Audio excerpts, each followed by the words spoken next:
نو چې یو جینۍ د کور نه اوتې نه وي تښتېدلي نه نو دوی واده نه کېږي د خپل کور والا سره کلاش والا سره غیر نه لکه په خپل مذهب کې چې یو هلک جینۍ یو بل خوښ شي نو جینۍ چې د کوره وتښتي نو هلی واده کېږي هله واده کېږي چې کله جینۍ د کور نه لاړ شي دا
موجود مجی کلاش رامبور کې دلته چې کومه میله ده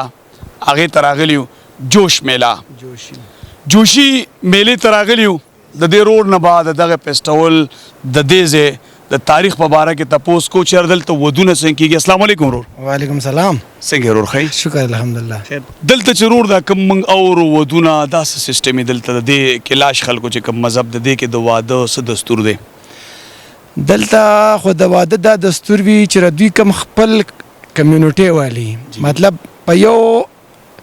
لکه د ماما یا د تره لور شو دوی سره دوی ودونه نه کوي لکه دا دوی داسې ګڼي لکه خپله خور د دوی نه چې لږ اوټ وي نو د هغوی سره دوی چې کوم دی هغه انډرسټینډینګ تعلق برابر شي بس واده کوي د خپلو کې چې کم دی نو دغه چی هغې سره دوی ودونه نه کوي مونږ اورو چې دوی د کوره وتښتي نو د دوی واده وشو دا حقیقت دی دا حقیقت داسې دی چې لکه مونږ خلک خو ته مطلب بدل اخلو خو څو پورې چې لکه د دې کلاش کمیونټي والا چې کوم خپل ریلیجن والا خلک دي نو چې یو جینۍ د کور نه اوتې نه وي تښتېدلي نه نو دوی واده نه کېږي د خپل کور والا سره کلاش والا سره غیر نه لکه په خپل مذهب کې چې یو هلک جینۍ یو بل خوښ شي نو جینۍ چې د کوره وتښتي نو هلی واده کېږي هله واده کېږي چې کله جینۍ د کور نه لاړ شي دا خو لکه داسې وي چې مثال کې د جینۍ د هلک سره تعلق وي بیا دا هلک کور والا ولګي لاړ شي جینۍ والا کور والا ته ووایي چې یاره زموږ د ستاسو د لور خوښه ده او دا زما د زوی دپاره راکړې هغه خبره وشي د هغې نه بعد چې کوم د دوی بیا چې کله د دوی دواړو موډي بس واده وکړي او د دوی چې کوم دا مړي دی دې ته دا کوم ډول سورنې باجې دی کې حقیقت شته چې دوی مړو ته ډول وایي د دې حقیقت خو زمونږ میډیا والا خاص طور پنجاب والا څه بل شان ته کې خالي او حقیقت د دوی داسې دی چې لکه څنګه چې د دوی یو ماشوم پیدا شي او په هغه ماشوم چې دوی کومه خوشحالي وکړي یا ډول ورته ووایي مثال کې ګډاګانې ورته وکړي د دوی په ریلیجن کې خو شراب حلال دی هغه دوی کوي څنګه چې موږ خلک عام میلمه ته چیږدو نو هغه شان دي چې کله د دنیا ته په خوشحالۍ راشي دوی په خوشحالي مناو کی نو کله چې دا انسان کله وفات شي نو دوی سوچ داسې دی دوی داسې وایي چې لکه موږ د دنیا ته دا راغلی په خوشحالۍ نو دا شراب یا دا ګډا او دا ارزه چې دوی کوي نو دی وجې کوي چیرې دا دنیا نه مونږ رخصتو چې په خوشحالۍ باندې رخصت کو. یعنی دوی سوچ دی چې دنیا ته رالی ژوندی نو موږ پې خوشحالي وکړه په مړینې باندې چې کم ډول وی نو دا په هغې خوشحالي بناوي. بل د دې خلکو رشتې د مسلمانانو سره کېږي، یعنی اوس دا کلاش کې چې دلته یو مسلمان د دې یو بل خوښ شي نو مسلمان سره دوی واده کوي. یاره جی مسلمان سره خو به لکه ړومبۍ کې به کېدله ډېره زیاته، خو بیا لکه د دې زګي د چترال سیټي دا خلکو هلته دا کړل. زه خاص طور لکه پښتنو پېښور کې مخکې یو مسله راغلې وه چې یو کلاشې دلته کې جینۍ واده کړې وه، هغې بیا وژلې وه. د چې څو واقعګانې راللې نو دوی په دې خلکو باندې لکه ټرسټ نه کوي. او اوس خو چې کم دی واده ځکه نشي کولی چې اوس خو باقاعده دې دپاره په چترال کې یو خپله کمیونټي جوړه شوې ده، نو د هغې نه به اجازت رالي خو نه کېږي، لکه نن سبا نه کېږي که نه. او چې هم شي نو ډېره غټه مسله یي لکه دلته چې کوم مسلمانان اوسي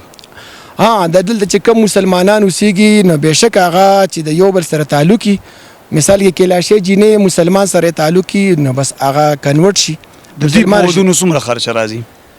واده کول ګران دي که ارزان؟ د دوی په واده خو ښه کافي خرچه راځي، مونږ خلکو ته خو لږ ښکاري او ښه کافي خرچه پرې راځي، مطلب 10 لکه 15 لکه روپۍ د دې په دا د جینۍ قیمت علی که څه حساب نه جینه دې کې د جینۍ قیمت بالکل نه وي. دې کې